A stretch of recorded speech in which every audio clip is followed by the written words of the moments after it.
Welcome back to Your Average Investor. Today we're going to be talking a little bit about NVIDIA, giant AI play, and what's been going on in that space. So first thing, NVIDIA stock has surged after an excellent earning report and an additional 10-to-1 stock split announcement, which really helped this company bring down the price to allow your average investor to get in. And despite a 35% crash, NVIDIA stock quickly rebounded, and we may see a similar melt up after the earnings. And so one thing that we want to point out is the AI market space right now it's just on fire. I mean, companies can't keep up with demand. AI is just going to revolutionize the way in which most business is done and the way in which it's operating. And one thing we like to point out, which we have right in front of you, is the AI market size projected out has been growing pretty substantially over the last 3 years. And into the future, looking at 2025 plus, we're looking at pretty solid, CAGR, compound annual gross returns. So looking at all these things and taking into NVIDIA, I think about a year ago, we were skeptics of NVIDIA, and taking a look at the last quarter's earnings, that's a big turnaround as to what they are, because these guys had a 57% net margin, which means that in one quarter, they made $15 billion of net sales. Incredible. And so what we're looking at is we have, CUDA and H100, which soon will be Blackwell, combination, which is just creating this incredibly wide moat on all fronts. And so saying that we've reached the top, probably not the case.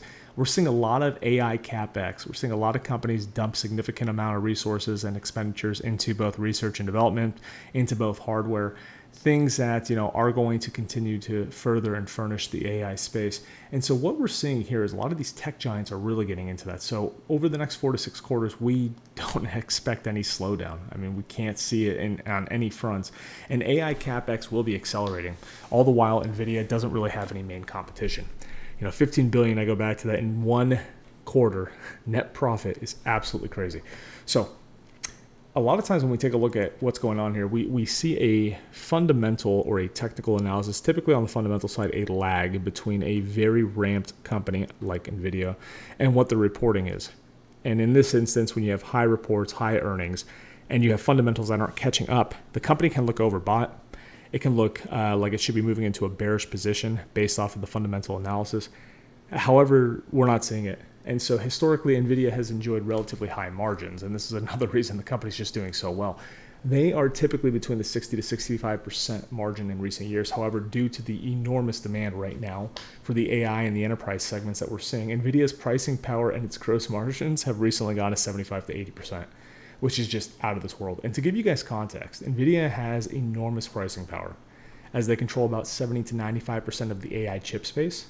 And so for training and deploying models like OpenAI GPT, they are the main source of this, anywhere between 70 to 95%. With that said, Intel and AMD have gross margins about 41 and 47% respectively. So almost double margin size. I mean, these guys are just doing such a well job in the space. It's going to be tough to crater them. And so one of the main things that differentiates them is NVIDIA, they remain the king of AI primarily because of the state-of-the-art GPUs and APUs.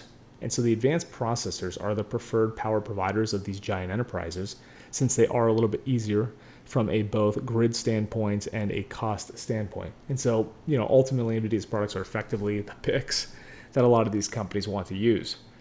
So, although there was that huge 35% crash, company seems to be rebounding quite nicely. They had a wonderful earnings report. We don't see this industry or the space going anywhere anytime soon. Not saying it's the great, let's put all of our eggs in one basket, but we'd love to see your guys' comments. Are you in it? Are you going to get into it? Write it in the comments below. Let us know.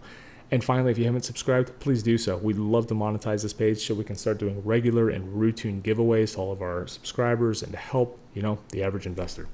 Thanks again. Catch you later this week.